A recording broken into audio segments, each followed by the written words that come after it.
बिस्मिल्लाहिर्रहमानिर्रहीम। अस्सलामुअलैकुम। Dear students, कैसे हैं आप सब। वकार अरशद, आपका बायोलॉजी टीचर। आइए आज के लेक्चर को डिस्कस करने के लिए मूव करते हैं व्हाइट बोर्ड की तरफ। Dear students, recall your memory. Previous lectures में पिछला चैप्टर मुकम्मल हो चुका है। आज हम नया चैप्टर शुरू करने जा रहे हैं। नया चैप्टर नए जज्बों और नए वलवलों के साथ, जो कि आज हमने शुरू करना है, नए मौज़ूआत पर मुश्तमिल है। यकीनन ये मौज़ूआत आपके इल्म में इजाफे का बायस बनेंगे और आपके लिए दिलचस्पी का बायस होंगे। डियर स्टूडेंट्स, ये चैप्टर दरअसल बायोटेक्नोलॉजी से ताल्लुक रखता है। हम 9th क्लास में बायोटेक्नोलॉजी के बारे में इंट्रोडक्शन को समझ करके आए हैं। 9th क्लास में चैप्टर नंबर 1 में हमने डिस्कस किया था, ये बायो की एक ब्रांच है कि जिसके अंदर हम जानदारों को इस्तेमाल करते हैं, उनमें होने वाले प्रोसेसेस को इस्तेमाल करते हैं और इंसानी फलाह व बहबूद में मदद लेते हैं।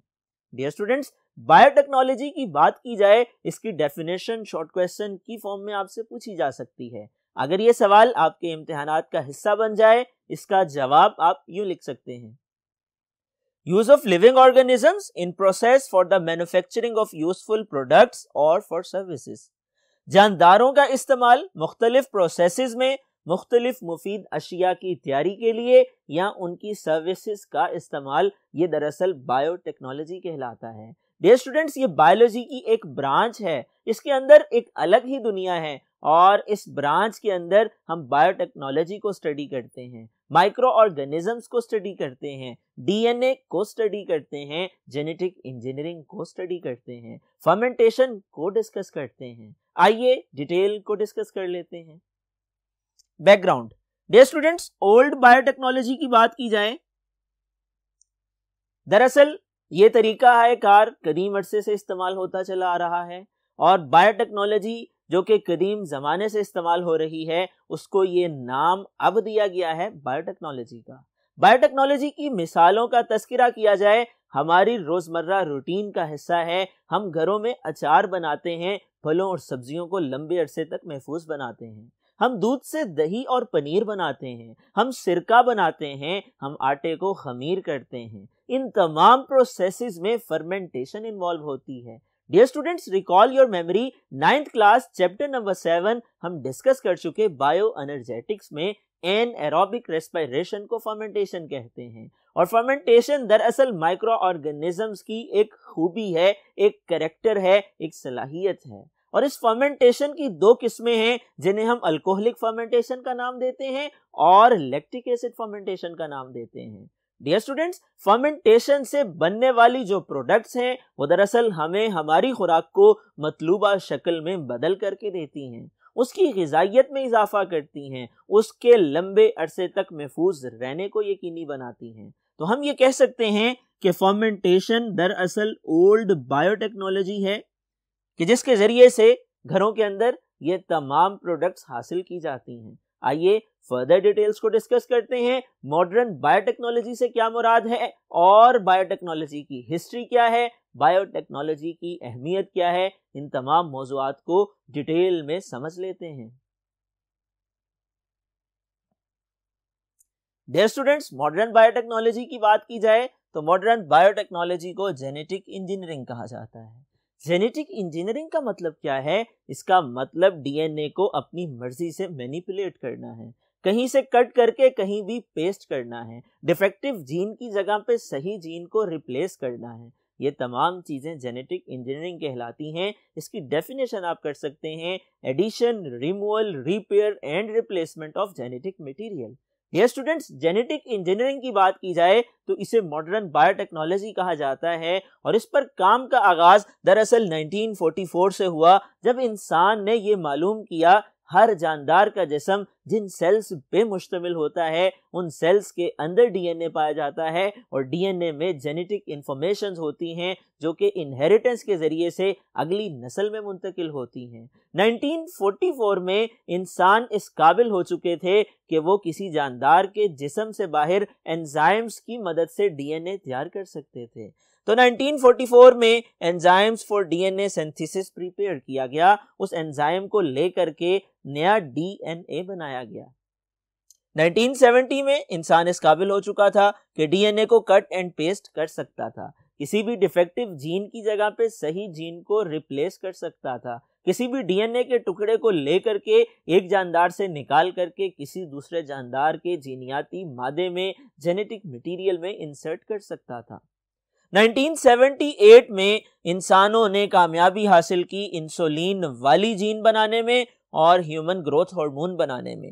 इंसुलिन वाली जीन की मदद से इंसान इस काबिल हो चुका था कि इंसानी जिस्म से बाहर इस जीन को इस्तेमाल करके बैक्टीरिया के जिस्म में दाखिल करके इंसुलिन तैयार कर रहा था और डायबिटिक पेशेंट्स के लिए इंसुलिन की ज़रूरियात के पूरा करने का सामान पैदा हो चुका था। इसी तरह से 1978 में इंसानों ने, बायोलॉजिस्ट ने, बायोटेक्नोलॉजिस्ट ने एक और अहम काम ये भी सरअंजाम दिया, वो ये कि ह्यूमन ग्रोथ हार्मोन को इंसानी जिस्म से बाहर जीन्स की मदद से बैक्टीरिया की बॉडी में इंसर्ट करवा के नए सिरे से पैदा करवाया, आउटसाइड द बॉडी डेवलप करवाया।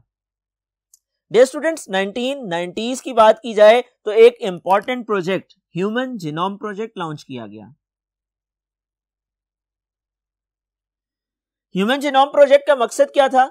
इंसानी जिस्म में जितना जेनेटिक मटेरियल है, जितनी जीन्स एंड डीएनए पाया जाता है, उसको सीक्वेंस करना, उसकी तादाद को मालूम करना, उसकी नेचर को स्टडी करना, और ये प्रोजेक्ट कंप्लीट हुआ 2002 में। डियर स्टूडेंट्स, ये इंपॉर्टेंट है एमसीक्यू के लिए और ये पूछा जा चुका है ह्यूमन जीनोम प्रोजेक्ट कब लॉन्च किया गया, कब मुकम्मल हुआ? 2002 में ये मुकम्मल हुआ और 1990 में इसको लॉन्च किया गया और मुकम्मल करने के बाद 2002 में इसको पब्लिश किया गया। आज हमें मालूम है हमारे जिस्म में जो जीन्स पाई जाती हैं उनकी तादाद क्या है और उनकी नेचर क्या है और उनके फंक्शंस क्या हैं। यहाँ पे एक इंटरेस्टिंग इंफॉर्मेशन, और वो ये है कि स्कॉटलैंड का एक साइंटिस्ट था, एम्ब्रियोलॉजिस्ट था और एम्ब्रियोलॉजी का एक्सपर्ट था जिसका नाम आयन विल्मट था। बायोटेक्नोलॉजी की दुनिया में एक नया काम सरअंजाम दिया और क्लोनिंग के अमल के जरिए से एक शीप को प्रोड्यूस करवाया जिसका नाम डॉली रखा गया। डियर स्टूडेंट्स, क्लोनिंग किसे कहते हैं? रिकॉल योर मेमोरी, रिप्रोडक्शन वाले चैप्टर में हम डिस्कस कर चुके हैं। क्लोनिंग एक ऐसा अमल है, किसी जानदार के जिस्म से एक सेल और टिश्यू लिया जाता है, मसनूई तरीके से उसको ग़िज़ाई अज्जा मुहैया किए जाते हैं, उसकी केयर की जाती है, उसे इन्वायरमेंट प्रोवाइड किया जाता है, अनडिफरेंशिएटेड मैस ऑफ सेल बनते हैं जिन्हें कैलस कहते हैं, उनके अंदर खास हार्मोन्स और केमिकल्स ऐड किए जाते हैं, वो डिफरेंशिएट हो जाते हैं, एक मुकम्मल नया जानदार बन जाते हैं। इस टेक्निक को टिश्यू कल्चर कहते हैं, इस अमल को क्लोनिंग कहते हैं और इसके जरिए से नया पैदा किया जाने वाला जानदार हूबहू अपने पेरेंट ऑर्गेनिज्म जैसा होता है। और हैरानकुन तौर पर इस साइंटिस्ट ने 1997 में सबसे पहले एक शीप को डेवलप किया क्लोनिंग के अमल के जरिए और उसे डॉली का नाम दिया। ये भी बायोटेक्नोलॉजी की एक शक्ल है कि जिसमें हम माइक्रो ऑर्गेनिजम्स को इस्तेमाल करते हैं, जेनेटिक मटेरियल को इस्तेमाल करते हैं। डियर स्टूडेंट्स, आइए फर्दर डिटेल्स को डिस्कस कर लेते हैं, स्कोप को डिस्कस कर लेते हैं और हिस्ट्री पे डिस्कशन कर लेते हैं। डियर स्टूडेंट्स, स्कोप की बात की जाए तो जेनेटिक इंजीनियरिंग या मॉडर्न बायोटेक्नोलॉजी का स्कोप आइए समझ लेते हैं। सबसे पहले मेडिसिन। डियर स्टूडेंट्स, मेडिसिन के शोबे में जेनेटिक इंजीनियरिंग ने हमारी मदद की है। बहुत से पहलुओं से हमें मुख्तलिफ प्रोडक्ट्स हासिल हुई हैं और इसकी वजह जेनेटिक इंजीनियरिंग है, बायोटेक्नोलॉजी है। मिसाल के तौर पे इंसुलिन की बात की जाए, आज इंसान इस काबिल हो चुका कि जेनेटिक इंजीनियरिंग को इस्तेमाल करके इंसानी जिस्म में कुदरती तौर पर पैदा होने वाली इंसुलिन को इंसानी जिस्म से बाहर बना रहा है और डायबिटिक पेशेंट्स के लिए इंसुलिन की ज़रूरियात को पूरा कर रहा है। इंटरफेरोन, डियर स्टूडेंट्स, ये एक एंटी वायरल प्रोटीन है, वायरस से होने वाली डिजीजेस के अगेंस्ट इस्तेमाल होती है और इसको भी जेनेटिक इंजीनियरिंग की मदद से, बायोटेक्नोलॉजी की मदद से हम तैयार कर सकते हैं किसी भी माइक्रो ऑर्गेनिज्म के अंदर उस जीन को इंसर्ट करवा के जिसका काम इंटरफेरोन बनाना है। Vaccine and antibodies. Dear students, genetic engineering ही की वजह से हम इस काबिल हैं कि हम बहुत सी वैक्सीन्स बना सकते हैं, एंटीबॉडीज प्रोड्यूस कर सकते हैं और उनको ट्रीटमेंट में इस्तेमाल कर सकते हैं और इम्यूनाइजेशन के लिए इस्तेमाल कर सकते हैं। Enzymes. Dear students, genetic engineering ही की वजह से आज हम इस काबिल हैं, बहुत से एंजाइम तैयार कर सकते हैं और वह एंजाइम हमारे लिए मुख्तलिफ कामों के सरंजाम देने में मददगार हैं। Gene therapy. Dear students, recall your memory, हम डिस्कस कर चुके 9th क्लास चैप्टर नंबर 9 में ब्लड डिसऑर्डर्स के बारे में। 2 ब्लड डिसऑर्डर्स हमने डिस्कस किए, एक को ल्यूकीमिया कहा जाता है, एक को थैलेसीमिया कहा जाता है। ल्यूकीमिया का दूसरा नाम ब्लड कैंसर है, थैलेसीमिया का दूसरा नाम एनीमिया है, और इन दोनों बीमारियों की रूट कॉज को डिस्कस किया जाए वो दरअसल म्यूटेशन है। म्यूटेशन का मतलब जीन्स में तब्दीली होता है। वो जीन्स जो नॉर्मल हीमोग्लोबिन बनाती हैं, नॉर्मल WBCs बनाती हैं, अगर उनमें खराबी आ जाए ये बीमारियां जन्म लेती हैं। आज जेनेटिक इंजीनियरिंग की वजह से हम इस काबिल हो चुके, उन डिफेक्टिव जीन्स की जगह पे हम नॉर्मल जीन इंसर्ट कर सकते हैं, बोन मैरो ट्रांसप्लांट टेक्निक को इस्तेमाल कर सकते हैं। Forensic medicine. Dear students, forensic medicine की बात की जाए, दरअसल ये ऐसी अदवायात हैं जो क्रिमिनल्स को इन्वेस्टिगेट करने में मुआविन होती हैं, मुजरिम अफराद का सुराग लगाने में मदद देती हैं, जराइम पेशा अफराद को ट्रेस करने में मददगार हैं, और ये भी बायोटेक्नोलॉजी की मदद से तैयार की जा रही हैं, माइक्रो ऑर्गेनिजम्स के जरिए से तैयार की जा रही हैं। इसके बाद अब हम डिस्कस करते हैं फर्दर क्या स्कोप है बायोटेक्नोलॉजी का। Food. Dear students, food production की बात की जाए तो हम मुख्तलिफ किस्म की खुराक को आज जेनेटिक इंजीनियरिंग की मदद से, बायोटेक्नोलॉजी की मदद से तैयार करने पे कुदरत रखते हैं, और वो कौन कौन सी प्रोडक्ट्स हैं आइए एक एक करके डिस्कस कर लेते हैं। Fermented food. Dear students, fermentation के जरिए से हम फलों और सब्जियों को अचार की सूरत में ढाल देते हैं और इस वजह से फल और सब्जियां लंबे अरसे तक महफूज हो जाती हैं, उनकी ग़िज़ाइयत में इजाफा हो जाता है, वो ज़्यादा अच्छे जायके वाली होती हैं, ज़्यादा अरसे तक काबिल इस्तेमाल बन जाती हैं। योगर्ट। डियर स्टूडेंट्स, योगर्ट की बात की जाए, दूध से दही बनने का अमल, इसमें भी फर्मेंटेशन इन्वॉल्व है, माइक्रो ऑर्गेनिजम्स इन्वॉल्व हैं, और ये भी एक एग्जाम्पल है बायोटेक्नोलॉजी के स्कोप की फूड प्रोडक्शन के डिपार्टमेंट में, फूड प्रोडक्शन के डिसिप्लिन में। Malted food. डियर स्टूडेंट्स, इसकी एग्जांपल पाउडर्ड मिल्क है जो व्हीट, बार्ले और होल मिल्क के मिलाने से बनता है, ये भी बायोटेक्नोलॉजी की एक एप्लीकेशन है। विटामिन्स। डियर स्टूडेंट्स, मुख्तलिफ किस्म के विटामिन्स भी बायोटेक्नोलॉजी की मदद से तैयार किए जा रहे हैं और फूड प्रोडक्शन में बायोटेक्नोलॉजी का ये एक अहम इजाफा है, ये एक अहम फायदा है। Dairy products. डियर स्टूडेंट्स, दूध से दही बनने का अमल, दूध से पनीर बनने का अमल, इसमें फर्मेंटेशन इन्वॉल्व है, बायोटेक्नोलॉजी इन्वॉल्व है, और ये भी बायोटेक्नोलॉजी की फूड प्रोडक्शन के डिसिप्लिन में एक कंट्रीब्यूशन है। Wine and beer.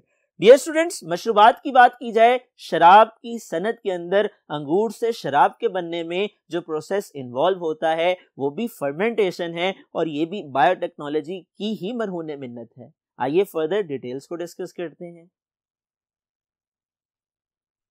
Dear students, transgenic plants and animals. आज हम इस काबिल हो चुके हैं कि जेनेटिक इंजीनियरिंग की मदद से हम पौधों और जानवरों के जेनेटिक मटेरियल को तब्दील कर सकते हैं, उनके डीएनए में अपनी मर्जी की जीन्स इंसर्ट कर सकते हैं, अपनी मर्जी की जीन्स के जरिए से अपनी मर्जी के कैरेक्टर्स डेवलप कर सकते हैं, ज्यादा दूध देने वाले मवेशी पैदा कर सकते हैं, ज्यादा गोश्त पैदा करने वाले मवेशी पैदा कर सकते हैं, ज्यादा अंडे देने वाली मुर्गियां पैदा कर सकते हैं। इसी तरह से पौधों की बात की जाए, बीमारियों के खिलाफ कुव्वत मुदाफ़ियत रखने वाले पौधे तैयार किए जा सकते हैं, बीमारियों के खिलाफ कुव्वत मुदाफ़ियत रखने के साथ साथ जरासीमों के खिलाफ कुव्वत मुदाफ़ियत रखने वाले पौधे तैयार किए जा सकते हैं, अपनी पैदावार मुख्तसर अरसे में देने वाले पौधे तैयार किए जा सकते हैं, और पैदावार के म्यार और मिकदार को ज़्यादा बेहतर अंदाज में बढ़ाने वाले पौधे तैयार किए जा सकते हैं। डियर स्टूडेंट्स, हम ज़्यादा ग़िज़ाइयत देने वाली पैदावार रखने वाले पौधे तैयार कर सकते हैं, और हम नई नई वैरायटीज डेवलप कर सकते हैं मुख्तलिफ फलों और सब्जियों और अनाज की, जेनेटिक इंजीनियरिंग की वजह से जेनेटिक मटेरियल को चेंज करके ट्रांसजेनिक प्लांट्स की डेवलपमेंट के जरिए से। आइए इसके बाद अब हम स्कोप को डिस्कस करते हैं। बायोटेक्नोलॉजी का स्कोप एनवायरमेंटल साइंसेस के हवाले से क्या है, एनवायरमेंट की मेंटेनेंस के हवाले से क्या है। एनवायरमेंटल इश्यूज की बात की जाए तो एक बहुत बड़ा मसला माहौलियात से जो ताल्लुक रखता है वो आलूदगी और उसमें मुसलसल बढ़ता हुआ इजाफा है। डियर स्टूडेंट्स, बायोटेक्नोलॉजी की बात की जाए तो बायोटेक्नोलॉजी की मदद से आज हम इस काबिल हैं कि हम लैंड पोल्यूशन को, फैलती हुई आलूदगी को काबू कर सकते हैं। हम बायो सेंसर के तौर पर, बायो फर्टिलाइजर के तौर पर मुख्तलिफ ऑर्गेनिजम्स को इस्तेमाल कर सकते हैं, केमिकल्स को रिप्लेस कर सकते हैं, अपने इकोसिस्टम को सस्टेनेबिलिटी की तरफ लेकर के जा सकते हैं। रिकॉल कीजिए, प्रीवियस लेक्चर में हम डिस्कस कर चुके हैं एक खास किस्म का ऑर्गेनिज्म है जिसे लाइकन कहते हैं। ये पोल्यूशन सेंसिटिव होता है और इसको हम पोल्यूशन सेंसिटिव होने की बुनियाद पर पोल्यूशन सेंसर के तौर पर इस्तेमाल कर सकते हैं। हम बायो फर्टिलाइजर के तौर पर मुख्तलिफ बैक्टीरिया और माइक्रोब्स को इस्तेमाल कर सकते हैं बजाय ऑर्गेनिक इनऑर्गेनिक केमिकल्स के, और इस तरह से हम माहौल की आलूदगी को कम करने में मदद ले सकते हैं। Renewable resources. Dear students, environmental issues में से एक इशू ये भी है कि जो रीन्यूएबल रिसोर्सेज हैं उनकी डेवलपमेंट कम है, उनको ज़्यादा से ज़्यादा किया जाना चाहिए और इसमें भी बायोटेक्नोलॉजी हमारी मददगार है।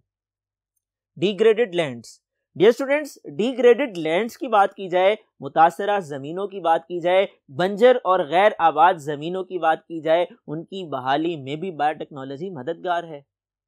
Biodiversity conservation. Dear students, biotechnology की मदद से हम जानदारों की मुख्तलिफ नस्लों की बका को मुमकिन बना सकते हैं, जानदारों की स्पीशीज के तहफ़्फ़ुज़ को यकीनी बना सकते हैं। Sewage water treatment.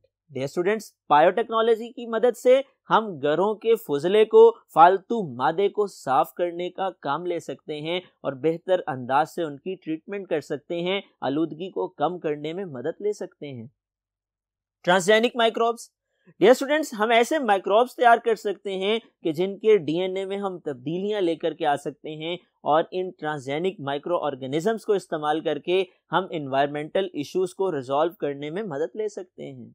यहाँ पे एक इंटरेस्टिंग इंफॉर्मेशन वो मैं आपसे शेयर करना चाहूंगा, ये है कि इंसानों ने माइक्रो ऑर्गेनिजम्स का इस्तेमाल लगभग 4000 कबल अज मसीह से शुरू कर दिया था। ये एक इंटरेस्टिंग इंफॉर्मेशन है और एग्जामिनेशन में एमसीक्यूज में पूछी जा सकती है। 4000 कबल अज मसीह, बीसी का मतलब होता है बिफोर क्राइस्ट, यानी ईसा अलैहिस्सलाम की आमद से 4000 साल पहले से इंसान बायोटेक्नोलॉजी को इस्तेमाल कर रहा है, माइक्रो ऑर्गेनिजम्स को इस्तेमाल कर रहा है, अपनी रोज़मर्रा ज़िंदगी की अशिया तैयार कर रहा है, जैसा कि वाइन है, बियर है, विनेगर है, चीज़ है एंड योगर्ट है। लेकिन हम हेजिटेट करते हैं, हम रिलक्टेंट होते हैं, हम हिचकिचाते हैं इसको बायोटेक्नोलॉजी का नाम देने से, अलबत्ता ये बायोटेक्नोलॉजी ही है। डियर स्टूडेंट्स, जब इंसान के इल्म में, मुशाहिदे में ये बात आई तो तब आई जब इंसान ने फार्मिंग का आगाज़ किया, जब इंसान ने दरख्तों को लगाने का आगाज़ किया, फलों और सब्जियों की काश्तकारी को शुरू किया, उसके बाद से मालूमात में इजाफा होता चला गया, बायोटेक्नोलॉजी के इल्म में वुसअत आती चली गई। Human start using biotechnology since discovered farming. ये भी एक इंटरेस्टिंग इंफॉर्मेशन है, इंपॉर्टेंट इंफॉर्मेशन है, आपके इल्म में होनी चाहिए। डियर स्टूडेंट्स, बायोटेक्नोलॉजी को कदीम ज़माने में सिर्फ और सिर्फ फर्मेंटेशन से रिलेट किया जाता था और इसको सिर्फ एक केमिकल चेंज कंसेप्ट के तौर पर लिया जाता था। लेकिन अगर हम मॉडर्न बायोटेक्नोलॉजी की बात करें तो उसमें खाली फर्मेंटेशन शामिल नहीं है, और फर्मेंटेशन का मतलब खाली केमिकल चेंज नहीं है बल्कि माइक्रोबियल एक्टिविटी है। डियर स्टूडेंट्स, आज हमने इंट्रोडक्शन को डिस्कस किया, बायोटेक्नोलॉजी से क्या मुराद है, बायोटेक्नोलॉजी की तारीख क्या है, बायोटेक्नोलॉजी की अहमियत क्या है। ये तमाम मौज़ूआत अपनी जगह पर अहमियत के हामिल हैं। स्कोप ऑफ बायोटेक्नोलॉजी की बात की जाए, लॉन्ग क्वेश्चन पूछा जा सकता है। बायोटेक्नोलॉजी की डेफिनेशन, शॉर्ट क्वेश्चन पूछा जा सकता है। इसी तरह हिस्ट्री से रिलेटेड एमसीक्यूज पूछे जा सकते हैं। आपने इन तमाम पहलुओं को मद्देनजर रखना है, आज के लेक्चर को हर हवाले से तैयार करना है, खा वो शॉर्ट क्वेश्चन हो, लॉन्ग क्वेश्चन हो या एमसीक्यूज हो। आपने हर पहलू को जहन में रखते हुए इस लेक्चर को तैयार करने के लिए अपनी नोटबुक पे लाजमी नोट डाउन करना है। मुझे उम्मीद है आप टीचर की इंस्ट्रक्शंस को फॉलो करेंगे, इम्तिहानात में अच्छे नंबर हासिल करेंगे। डियर स्टूडेंट्स, अगले लेक्चर तक के लिए इजाजत दीजिए। अपना ख्याल रखिएगा। अल्लाह हाफिज।